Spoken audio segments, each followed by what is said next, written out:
안녕하세요. 김효진 목사입니다. 이 영상은 성경 통독하시는데 도움을 드리기 위해 마련한 영상입니다. 통독을 하면서 익숙하지 않은 배경과 내용들로 인해 어려움을 겪는 성도분들이 조금이나마 도움이 될까 싶어 마련한 것인데요. 조금만 관심을 기울이시면 읽으시는데 유익이 있을 겁니다. 그럼 오늘 읽을 부분에 대한 안내를 해드리겠습니다.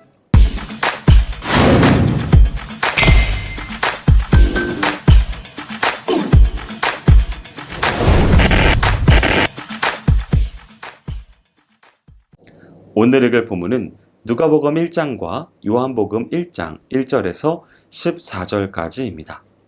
오늘부터 신약을 읽는데요. 우선 사복음서를 먼저 읽게 됩니다.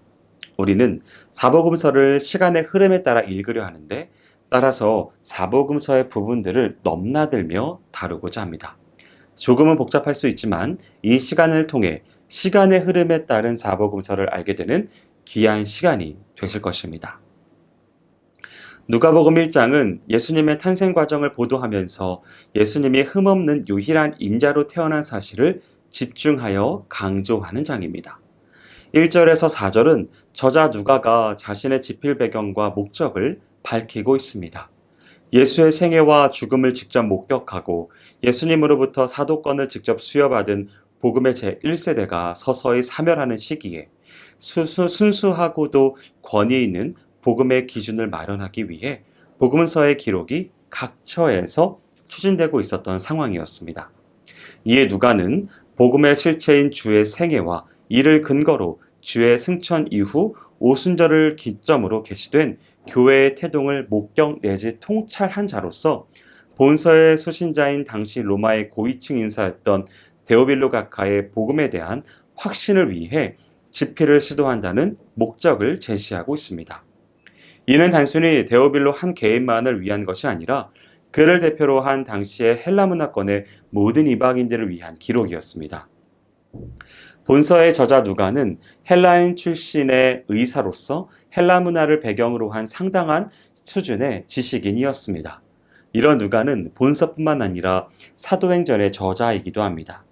그는 복음 관련 사실을 당대의 성실한 지식인이요 의사로서 자세히 살피고 있습니다. 5절에서 25절은 예수 그리스도의 탄생 예언 기사에 앞서 예수의 선구자였던 침례 요한의 탄생 예언 기사를 제시하고 있는데 복음서 중에서 유일하게 본서에만 기록되어 있습니다. 이것은 예수 그리스도에 대한 복음을 역사적이고 객관적인 시각에서 상세히 기록하고자 하는 누가의 의도가 처음부터 반영된 것이라 볼 수 있습니다. 또한 이것은 메시아의 도래에 대한 구약의 배경 지식을 갖고 있지 못한 이방인 독자들에게 메시아의 길을 예비한 마지막 선지자 침례 요한의 존재를 알림으로써 그리스도의 주되심을 깨닫게 하려는 의도가 있습니다. 이러한 본문은 먼저 사가랴와 엘리사벳의 성품과 경건한 신앙생활을 소개하고 이어서 천사 가브리엘의 출현과 침례 요한의 탄생에 대한 예언 그리고 사가랴의 불신과 징벌 및 엘리사벳의 수태 사실을 내용으로 하고 있습니다. 26절에서 38절은 천사가 마리아에게서 나타나 처녀인 마리아가 임신하게 되었다는 사실을 전하는 단락입니다. 동정녀 탄생과 성육식 사건은 여자의 후손에 대한 예언과 처녀가 잉태하여 아들을 낳을 것이라는 예언의 성취로서 이는 하나님께서 친히 육신을 입고 이 땅에 오신 사건이었습니다.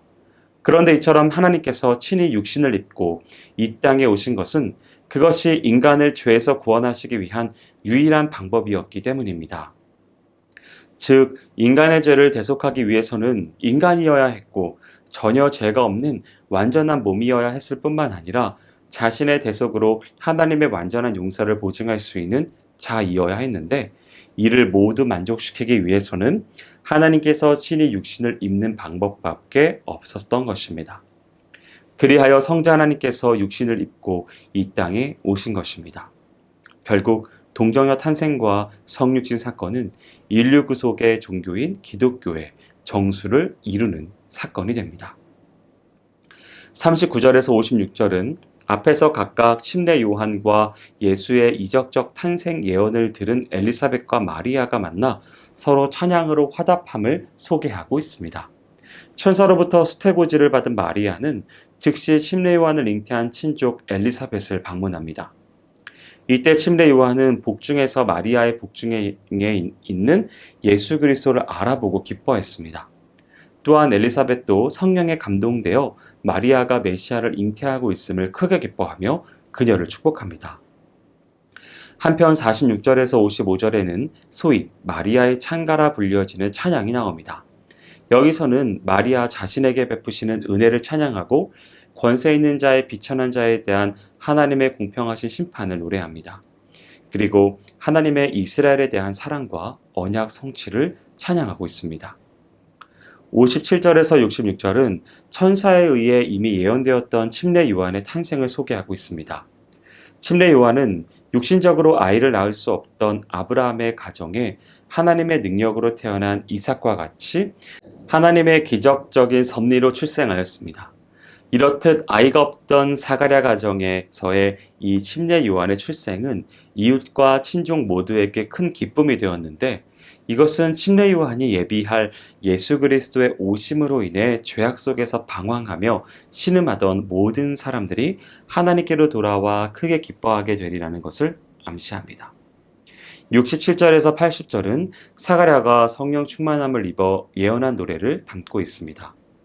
여기서 사가랴는 천사의 예언대로 벙어리의 징계에서 풀려 말을 할 수 있게 되자 바로 성령의 감동으로 하나님의 구원을 찬양하게 되었습니다. 이미 사가랴는 10개월에 걸친 침묵의 기간에 하나님과 영적 교제를 나누며 자신의 불신앙을 회개하고 하나님께 온전히 순종하는 신앙의 도리를 깨닫게 되었습니다. 특별히 이 단락은 사가랴의 찬가라고도 불려지고 있는데, 이를 통해 메시아를 보내 주심에 감사가 나오고 구원의 언약을 찬양하며 침례 요한의 사명과 메시아의 구원을 찬양하는 것으로 이루어져 있습니다. 요한복음 1장 1절에서 5절은 신성을 가지신 예수와 역사를 초월한 선제성을 강조하고 있는 단락입니다.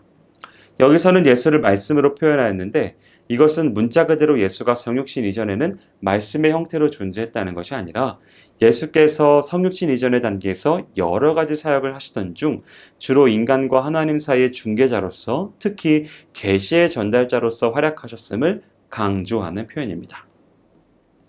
6절에서 14절은 말씀이 육신이 되어 임하신 예수께서 육신을 입고 인성을 취하신 사실에 대해 보도하고 있습니다. 다른 복음서들이 예수의 성육신 탄생 사건을 있는 그대로 보도하는 데 치중했다면, 요한복음은 예수의 선구자 침례 요한의 등장과 성육신 사건의 신학적인 의의와 목적, 그리고 성육신하신 주님에 대한 세상의 전반적인 반응을 함께 표현하고 있습니다. 그리고 침례 요한이 예수를 메시아로 인정하여 증거하면서 하나님의 독생자이신 사실을 강조하여 기록하고 있습니다. 여기까지 누가복음 1장과 요한복음 1장 1절에서 14절까지 성경 통독을 하실 때 도움이 될 만한 내용을 전해드렸습니다. 혹시 이 외에 질문이 있으시거나 나누고 싶은 이야기가 있으시면 밴드나 댓글로 달아주시면 필요한 도움을 드리겠습니다. 그럼 내일 다시 만나도록 하겠습니다. 통독 화이팅 하세요.